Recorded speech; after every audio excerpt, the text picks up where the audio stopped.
I want to apologize in advance because I may gush a little bit. This is a great episode. It's everything I want out of Star Trek. It's got, well, that's not true. It's all but one thing I want out of Star Trek. It's got science fiction. It's got nice, interesting ideas and technology that only really happen in a science fiction setting, using the medium, in other words, using the genre, I should say. And it's got great character focus, great character development, smart writing, good acting. And it's awesome. I really like this episode.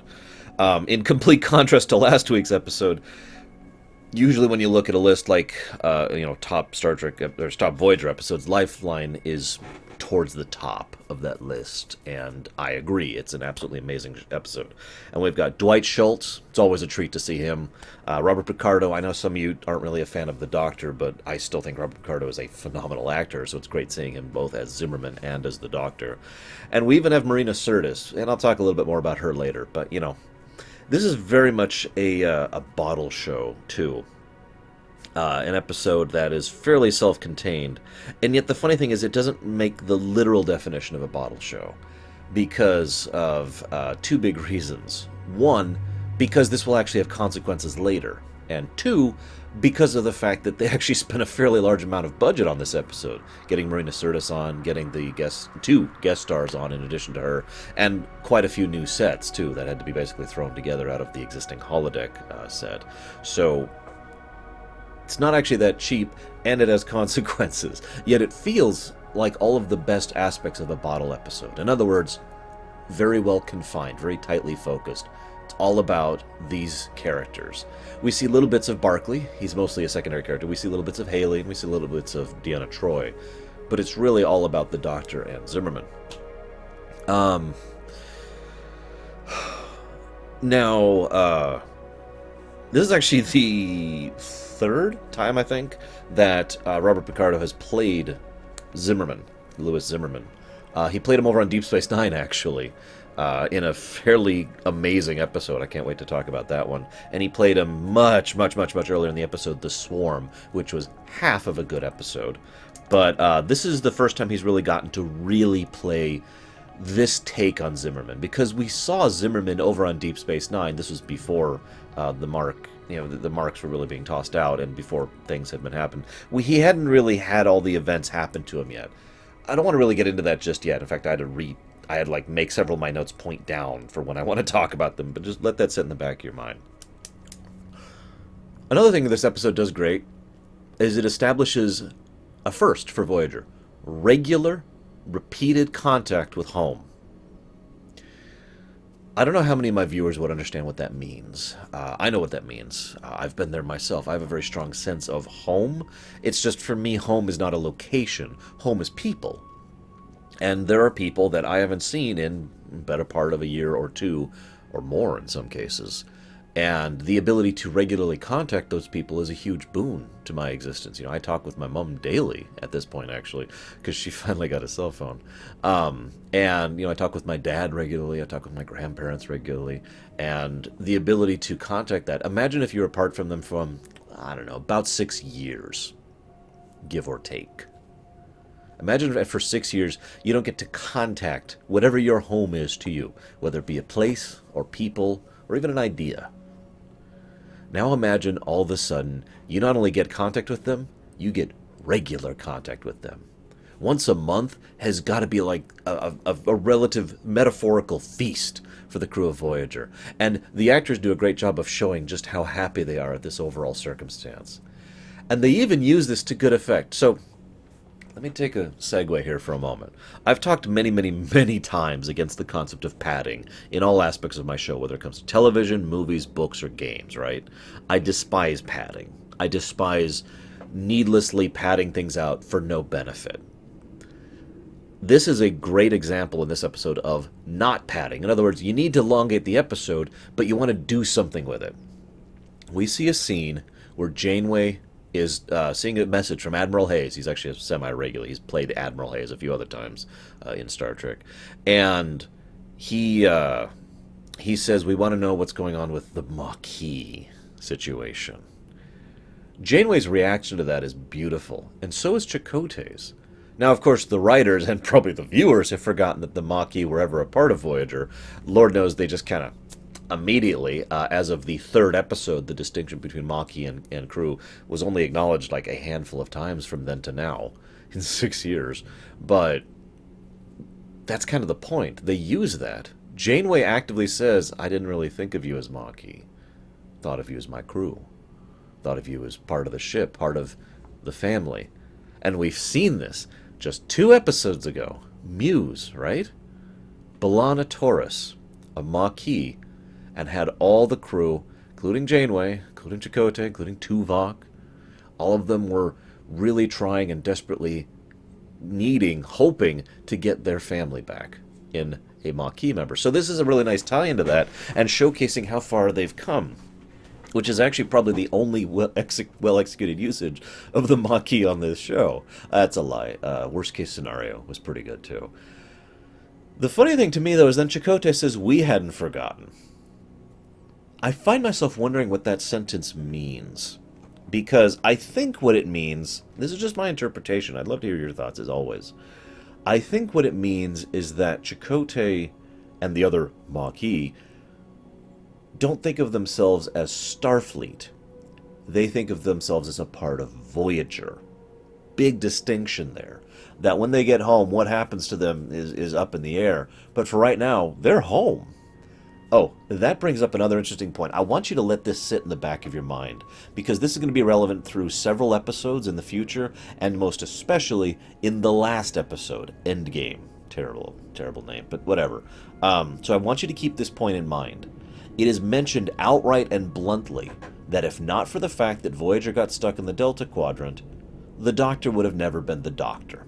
He would be just another plasma scrubber, like the other 675. Keep that point in the back of your mind. The Doctor is a better person, is a person to begin with, because of this misfortune. Now, so the once-a-month thing, that's great. It's also, it's a great dynamic. I've talked many times about how the whole "will they get home" plot was dumb. And it was. Let's just be honest with ourselves. Even though I agree they should have gotten home by about now, I've talked about that before, I think that the fact that they are now having this new subplot of regular communication with home is a great way for things to go, and will actually be a subplot in the future. So this is something that will actually have an arc, will actually continue through multiple episodes. So basically a positive all around on that.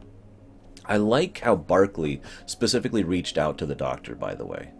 First of all, that makes sense. Barclay is actually a very sensitive, very caring individual who is very thoughtful and very intelligent, too.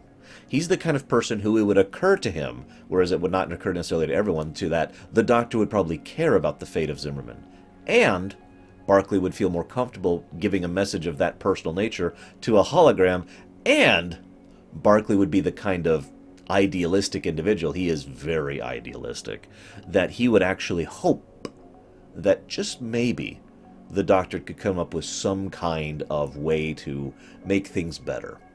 After all, and let's be honest, the Doctor's probably the best Doctor in the Federation right now. This is someone who has regular access to Borg tech and Vidian tech. By the way, I was wrong. Apparently the Vidians have been mentioned one more time after Fury. That's funny because it was the next frickin' episode. I apologize. I thought the Vidians weren't going to be mentioned ever again. But Vidian tech, Borg tech, and to be perfectly blunt, God knows what else. They've encountered a lot of stuff out here in the Delta Quadrant. And he has come up with lots of really interesting ideas. But seriously, I could just stop with the sentence, Borg tech. There was a whole episode about how the Borg regularly bring the dead back after X amount of time. You remember that was a Neelix-centered episode. Great episode, actually. I talked about it extensively. Amazing episode. And the Borg can basically raise the dead. Brain dead. To a certain point, before necrotization just gets too much for anything to be recovered. So yeah, I'm pretty sure that they could try and figure out some kind of cure for whatever the heck that Mr. Zimmerman has. This is a segue, so forgive me, but I had a weird thought for a storyline a long time ago. I never followed through on it, because it was a fan fiction, and at the time I was trying to write my own works more than fanfics. But I had the idea of a story idea that this disease that Mr. Zimmerman gets is actually one of several diseases that are being put throughout the Federation to wipe them out by the Dominion. Think about it for a moment. The Dominion tried to conquer the Alpha and Beta Quadrants. They tried to divide the Alpha and Beta Quadrants. They tried to infiltrate them. They failed at every turn. And they didn't really stop the war as in, okay, we're friends now. They basically made a conceit. You'll save our lives, we'll let you live. Wouldn't it be interesting if they used their extensive and incredible genetic technology, and let's be honest, that's probably second only to the Borg, in order to engineer a virus in return? Think about it. It would also provide some dramatic amusement thematically, because it would mean Borg technology would be the only thing that could defeat the Dominion weapon. But I digress. Moving on. What's interesting to me, there's this great scene between the Doctor and Janeway, and the Doctor argues all the different reasons why he wants to go, and you can tell it's all prepared arguments, and Janeway just deflects all of them. Nope. It's not until the Doctor gets honest, gets real, and says, alright, look, I want to go meet my creator. I want to go help this person who, and this may be his last chance, and I want to do this. Please. He appeals to the emotional side of things. So her saying no, let's be clear, her saying no is actually the correct choice. There's lots of things that could go wrong there. There's lots of things that could go wrong back, and it might be for nothing. But that appeal to at least, at the very bare minimum, in a, well, the worst case scenario is he'd be gone, but in a second to worst case scenario is him being able to at least meet Mr. Zimmerman before the end. She finally acquiesces. And I like that. Because, again, that's not the kind of thing that you'd really see on a hard, Jellicoe kind of a military ship. It's the kind of thing you'd see amongst a family.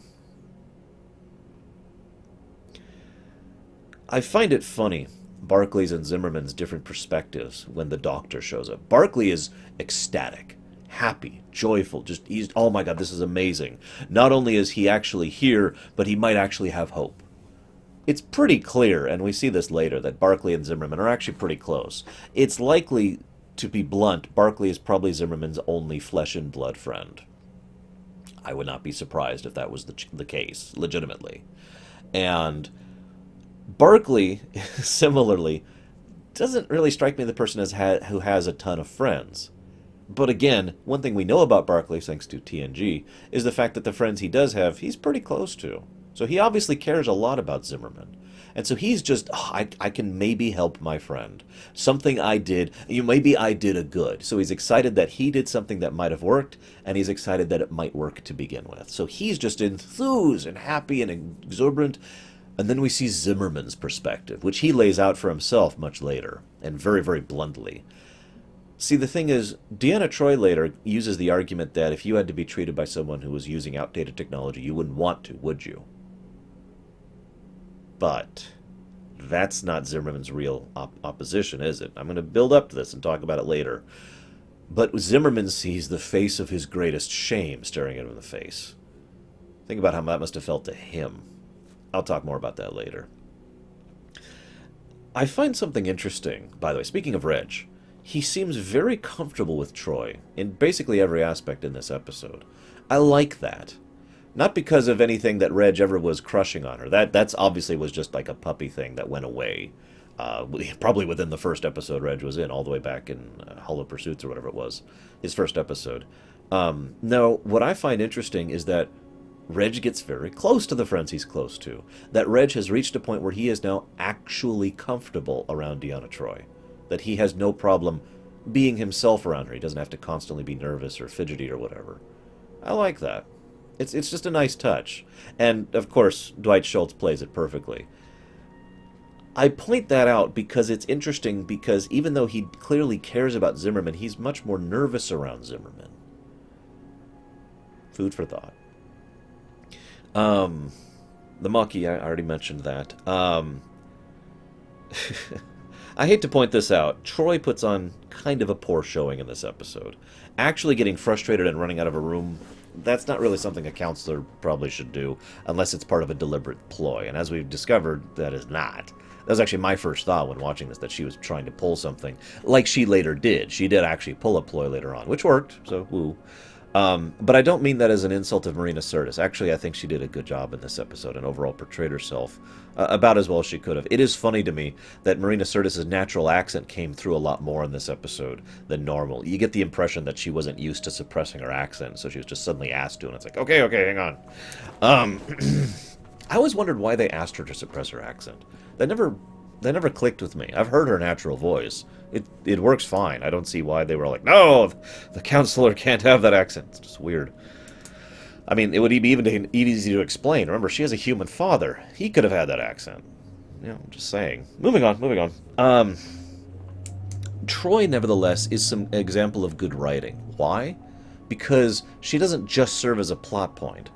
Her purpose there, or I'm saying this wrong. She doesn't just serve nostalgia, but she serves as a way to weave into several points in the plot. And the biggest point is that she is the one who reveals to everyone and to us, the audience, that Haley is a hologram. Now, we probably could have guessed that, but at the same time, Haley doesn't act like the other holograms. The other holograms act like holograms, pre-programmed, very basic. Haley acts like a person. Troy picks up on that pretty much like that. Of course she does. She's a Betazoid. You know? Speaking of which, Haley is a fantastic example of droid effect. Probably one of the better ones I've seen in Star Trek overall, actually. This is a hologram who's been operating continuously for 9 years. And all the experiences and information and data that has met probably leads to the fact that she is basically a person now. Some people would probably argue that, and you're welcome to, and I'd love to hear your perspective, whether you agree with me or not. But in my perspective, Haley probably does qualify to be, I guess this would be the 4th sentient hologram, alongside the Doctor, Moriarty, and, oh god, I can't think of his name. The singer in Deep Space Nine, I can't think of his name. I'm gonna get 20 comments now telling me his name. Don't do it. I can't think of his name. Anyways, because of droid effect. And you gotta admit, it's probably likely that Zimmerman has probably been tampering with her program this whole time, improving it, adding subroutines, adding personality features, you know, that kind of a thing. And this brings up kind of a couple of big points, because right around this point where we see Haley and learn the nature of Haley, we see Zimmerman being honest for the first time, when he's alone, dictating his will. And when he's honest and when he's quiet, when he's not, there's no walls, there's no anger, he has great respect and trust in Reginald Barclay, and he has great care for the holograms around him. Both Haley, mentioned specifically, and I can't remember his name, the iguana. And he's like, don't worry, I'll find a home for you too. Obvious caring there. It brings up an old quote. I don't remember who said this, forgive me. Just because your pet is a cat doesn't mean you don't care about them. Now, this leads to the overall point. Of course Zimmerman cares about holograms. Of course he does. He is the lead holographic physicist, that's the wrong word, engineer, in probably the quadrants, actually. And he constantly surrounds himself with them. He doesn't get along with regular people all that much. You know, again, Barclay probably being one of his only flesh and blood friends. And he demonstrates that caring many times throughout the course of the episode. On display, visual, great storytelling. Again, visual without necessarily, or I shouldn't say visual. They don't actually say, I care about holograms. He shows that when he's in private, but the best part is he denies it in the open. And this brings me to the point I've been keeping my mouth shut this whole time. I actually like how long it takes for Zimmerman to finally start opening up at all. It takes Haley, point blank, calling him out on his BS for him to finally acquiesce to the truth. And when you have someone who is desperately hiding from the truth like this, there's usually only a few small reasons why that could happen. And we see it in Zimmerman's case when he finally interacts with the Doctor, and he just falls over and slumps on the chair with an utterly defeated tone, expression, and posture. Great acting by Robert Picardo. He's defeated. Imagine for a moment that you are a tremendously arrogant, egotistical person, and you say, this will be great. You put it out there, and it's not great. In fact, it's terrible. And everyone knows you made it because you put your name on it, because you put your face on it, in his case. Imagine what that's like. I bet you understand what that's like, just like I do.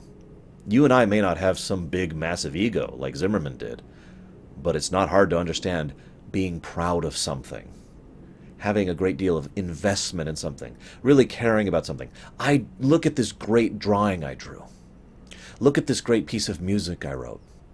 Look at this great game I played, sports game. Look at this great game I made, video game.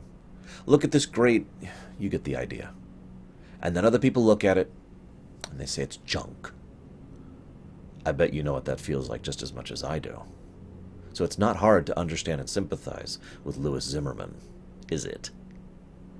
And then, taking it a step further, that utter shame is compounded by the pain of the knowledge that he'll never actually be able to undo that. He tried to remove his face, and they said, no, your face will go scrub conduits. Your face will be a meat laborman. Let's be honest, let's actually use the correct term here. Your face will be a slave. Now, it's debatable whether the holograms are competent and capable enough to be qualified as something that could be enslaved. But actually, we could use a better term than slave, couldn't we? Droids. Think about how droids are treated in Star Wars. You know, by the most part. Think about it. They are tools, nothing more. Nice subtle touch, by the way. Zimmerman, when he finally gives in, when he finally says, okay, I'm going to go ahead and work on this guy because I've been guilted into it and because I've been honest, he's eating the salad. It's the first time we see that, by the way. Earlier he's like, okay, I'll eat the salad, and then he doesn't. He puts it away, and that actually happens a second time. Here, he's like, nom, nom, salad, nom, nom. It's a very subtle touch, but I love it because it does show how he's finally dropping his defenses, which leads to the confrontation scene I just mentioned.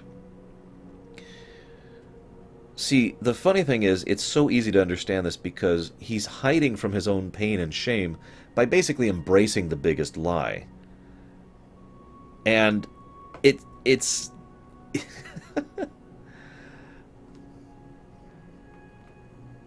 it's just kind of heartwarming to see the fact that as he's finally crumbled and as he finally believes, he has nothing left, and he just doesn't see the point.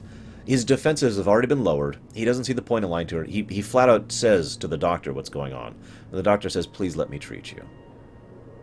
Please let me give you a reason to be proud of me. Go back to that example I mentioned earlier. What about that drawing you mentioned? Right? You write, or that drawing I mentioned that you made. What about that work of writing? You know, you wrote that story, or that game, or whatever. It doesn't matter. Okay? Picture it. Now picture after all that time of working on it and being just absolutely humiliated about it. Imagine someone comes up and says, this is great. Look at it. Look what you made. It's not perfect. It's still got flaws. And you probably still want to fix it, don't you? To make it better. But someone out there looks at it and says, this is awesome. How would that feel? This is a very heartwarming episode. Hugely character-focused. Very well directed. Very well acted. And with some good nostalgia with both Barclay and Marina Sirtis on.